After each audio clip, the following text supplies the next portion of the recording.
Agriculture is facing a whirlwind of change, driving producers to re-examine how they do business. In turn, we as education providers are being forced to rethink how we provide the information necessary to help farm and ranch families manage risk. I'm John Newkirk, the Director of the Washington State University Western Center for Risk Management Education. The purpose of the 4 Extension Regional Risk Management Education Centers and the Digital Center is to help farm and ranch families succeed through targeted risk management education. The primary tool that we use is a regional competitive grants process through which we make decisions in which projects we will invest the small pool of federal funds that have been placed under our stewardship. We are looking for results-based education. We do start with the result for producers. That is the return on the investment. Other grant-making process place a much greater emphasis on your plan of work, on other attributes that are part of your process, thinking more about the activities. Our process thinks about activities simply as an indicator to the panel that your project will return the results for the agricultural producers. The grant panel begins their decision-making by asking, are these the risk management results that we want to invest in? If you're running a program designed to help producers do a better job of grain marketing, your project may talk about the development of a marketing plan. If the producers create a marketing plan, that's the target or the result that we're looking for here. The measurable, verifiable results that the producers will learn, will achieve, or will apply as a result of your project. Another very important factor in our process is the issue around producer demand. Most of us can identify what the need is, that there is a need for this project. But for your project to be successful, producers must choose to participate in it. Another important criteria are your collaborators or your project partners. Project partners are important because they bring the possibility of 2 things. One is either additional skills, the second is access to producers, so you will get that participation. In this video, we've highlighted 3 successful projects that were funded by the regional centers. All are great examples of how results-based education is being applied in the field to help producers better manage their risk.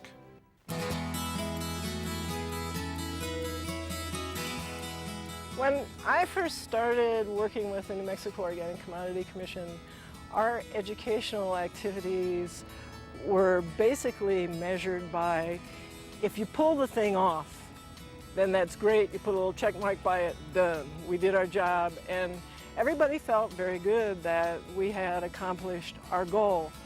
What changed for us when we started working with risk management education is that we were no longer measuring our success based on whether or not we had pulled off a particular event, but we were measuring our success on what the results for the producers who attended that event were. And that whole sensibility now has moved into every aspect of our work, so that we're not just sort of checking off particular workshops or other activities as accomplished and then moving along, but rather really trying to investigate what the results for producers have been and using that as our measure for how successful we are.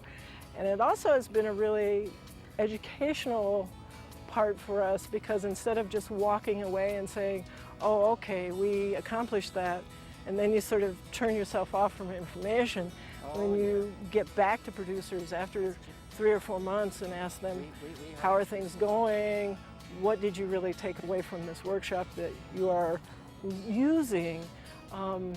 That really then helps sharpen what you do for the next series, because you can say, well, This really seemed to be a very effective tool for them, and this didn't really seem to help them at all. So, you know, it continually enables you to upgrade the work that you do.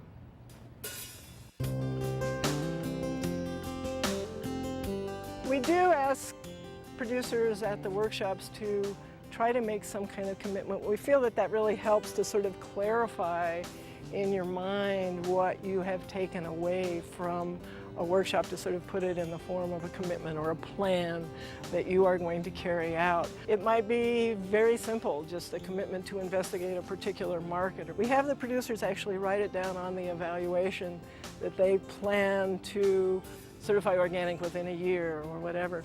And that also gives us a really good way to go back to them after a couple of months and just say, you know, at the workshop, you had made a plan to do this, and how's that coming along?